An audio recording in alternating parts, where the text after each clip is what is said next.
सोचने वालों की दुनिया में एक बार फिर से खुश आमदीद दोस्तों, अस्सलाम वालेकुम। अजीजान, वीडियो में नजर आने वाली ये दीवार टेंपल माउंट यानी हैकल सुलेमानी अलैहिस्सलाम की मगरबी दीवार की बाक़ियात हैं। इस दीवार को आज के दौर में हम दी वेस्टर्न वॉल या दीवार गिरिया के नाम से जानते हैं, जहां पर यहूदी पहली दफा अहलियान बाबिल और दूसरी दफा रूमियों के हाथों अपने हैकल की तबाही पर गिरिया करते हुए नजर आते हैं। ये जगह इस्लाम का तीसरा सबसे मुक़द्दस मकाम होने के बावजूद आज रियासत इसराइल यानी यहूदियों के ज़ेर इंतज़ाम है। लेकिन वो क्या ही काबिल रख्त अय्याम थे अज़ीज़ान, जब तारीख़ इस्लाम ने एक ऐसा मर्द मुजाहिद भी पैदा किया जिसकी फ़ौजों ने यहाँ पर अल्लाह अकबर के नारे बुलंद करते हुए अपनी जबीनें इसी खाक पर बारगाह खुदाबंदी में सजदा रेज़ की। इस्लाम का ये बहादुर सपूत सुल्तान सलाहुद्दीन अयूबी था मोअज़्ज़िज़ीन। और आज की इस वीडियो में हम आपको इसी मर्द हक के बारे में बताएंगे कि ये कौन था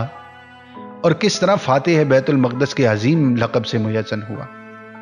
वीडियो में आगे बढ़ने से पहले आपसे गुजारिश है सामईन कि अगर आप तारीख़ी शख्सियात की ज़िंदगी के बारे में जानने का तजस्सुस रखते हैं तो हमारे इस चैनल को ज़रूर सब्सक्राइब कीजिए।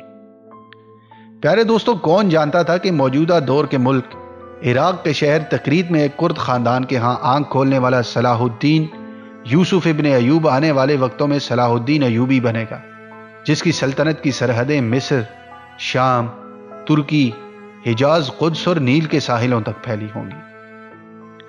सलाहुद्दीन के बचपन पर अजीजान तारीख में मालूमात बहुत मुख्तसर हैं, लेकिन सवाने निगार अल-बहरानी और एना मैरी एडी लिखते हैं कि सलाहुद्दीन का ज़्यादातर बचपन दमिश्क में गुजरा, जहाँ पर इनकी तालीम कुरान करीम के अलावा अर्थमेटिक्स, एस्ट्रोलॉजी और मैथमेटिक्स में की गई। और लड़कपन के बारे में कहा जाता है कि पहली सलीबी जंग के नतीजे में बैतुल मक़दस ईसाइयों के हाथ चले जाने की वजह से सलाहुद्दीन अयूबी लड़कपन से ही फौजी तरबियत का ज़्यादा रुझान रखते थे। वो कुर्दिश, फ़ारसी, तुर्किश और अरबी 4 ज़ुबानें जानते थे और अरबी शायरी का इस कदर ज़ौक़ रखते थे कि अबू तमाम की खमसा यानी 10 किताबें जो अरबिक शायरी की एंथोलॉजी पर लिखी गई थी वो इनको हिफ्ज़ थी। इस अजीम फातेह की शख्सियत और मजहबी झुकाव की अगर बात की जाए तो बहाउद्दीन इब्ने शदाद, जो इनके एक बहुत करीबी तारीखदान थे, वो लिखते हैं कि सलाहुद्दीन के मजहबी रुझानात पर किसी और शेख का इतना असर व रसूख नहीं था जितना शेख अब्दुल कादिर जिलानी रहमतुल्लाह अलैह और इनकी मुरीदैन की तालीमात का था। शरिया कानून के पैरोकार होने के साथ साथ जिहाद के जज्बा से सरशार थे और शरिया मुखालिफ और मादा परस्त मौलमीन के सख्त खिलाफ थे। आप खानकाओं और सूफिया के मजबूत हामी थे, लेकिन जो सूफिया कानून शरीयत के मुनकर और अक़दार इस्लामी के मनाफी अकायद के हामी थे, इनके सख्त खिलाफ थे। और इसी वजह से 1191 में शरिया कवानीन के एक मुखालिफ सूफी यहिया अल सोहरवर्दी को सलाहुद्दीन के हुक्म पर ही सजाए मौत दी गई। इस वीडियो का मकसद उला दोस्तों, चूंकि दूसरी सलीबी जंग के बाद बैतुल मक़दस की अजीम फतह का है जो सलाहुद्दीन अयूबी के फ़ौजों के हाथों हुई, इसलिए हम बराह रास्त आगाज़ करते हैं इनकी अस्करी ज़िंदगी और इब्तदाई फ़ौजी मुहिम्मात का। तो प्यारे दोस्तों, सलाहुद्दीन अयूबी की अस्करी ज़िंदगी का आगाज़ इनके मामू असदुद्दीन शिरकू के झंडे तले हुआ, जो सल्जूकी सल्तनत के दमिश्क और हलब नामी सूबों के गवर्नर नूरुद्दीन जंगी की फ़ौज के एक कमांडार थे।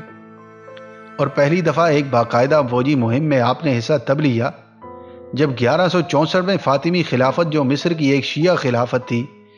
इसके खलीफा अल-अदीद के वज़ीर शवार को इसके एक मुखालिफ वज़ीर दिरगम ने फ़ौजी ताकत के बलबूते पर मिस्र से बाहर धकेल दिया और इसने वापसी के लिए नूरुद्दीन जंगी से फ़ौजी मदद की दरख्वास्त की। नूरुद्दीन जंगी ने शवार की दरख्वास्त कबूल की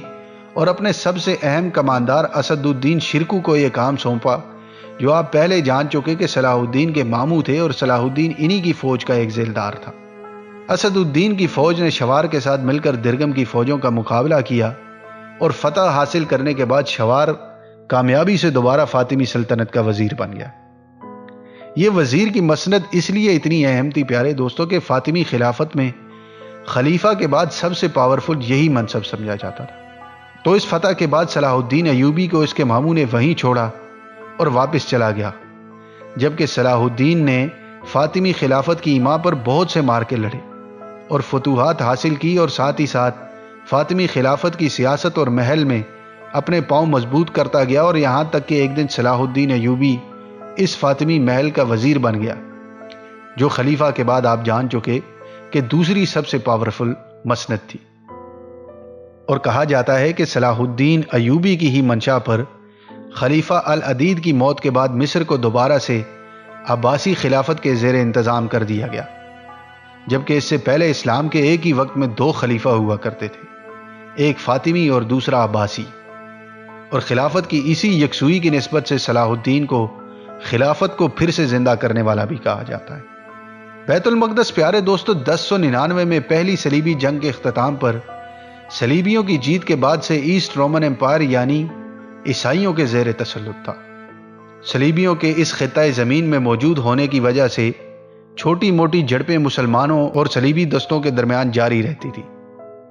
لیکن تاریخ میں دلچسپ موڑ تب آیا جب رینالڈ نامی صلیبی کماندار نے 1186 اور 87 کی سردیوں میں حج پر جانے والے ایک قافلے کو لوٹ لیا۔ اور کئی تاریخ دان لکھتے ہیں کہ اس قافلے میں صلاح الدین ایوبی کی بہن اور بھانجا بھی تھے، اور جب اس قافلے کے کچھ لوگوں نے رینالڈ کو صلاح الدین کا سلطنت جروسلم کے ساتھ کیا گیا صلح نامہ دکھایا تو اس نے اس صلح نامے کا ٹھٹھا اڑایا اور نعوذ باللہ نبی کریم صلی اللہ علیہ وآلہ وسلم کی شان میں گستاخی بھی کی۔ اس کی یہ حرکت صلاح الدین کے غضب کو دعوت ثابت ہوئی، اور تاریخ لکھتی ہے کہ جب صلاح الدین کو یہ خبر پہنچی تو اس نے قسم کھائی کہ اس گستاخ اور سرکش آدمی کا سر میں اپنے ہاتھوں سے اتاروں گا۔ یہاں سے آغاز ہوا سامعین دوسری صلیبی جنگ کی شروعات اور فتح بیت المقدس کا، جب صلاح الدین اسی سال جولائی 1187 میں موجودہ اسرائیل کے علاقے تبریہ، جس کو آج کل گلیلی کہا جاتا ہے، یہاں سے قریب حطین کی چوٹیوں کے میدان میں پہنچا اپنی فوجوں سمیت، جہاں پر اس کا سامنا کرسچن کنگڈم آف جروسلم کے کنگ کنسورٹ گائے آف لوزینان اور Raymond the third of triple E کی فوجوں کے ساتھ ہوا۔ اور تقریباً 2 دن تک غمسان کی جنگ کے بعد صلاح الدین ایوبی کی فوج نے صلیبی دستوں کے شیرازے بخیرتے ہوئے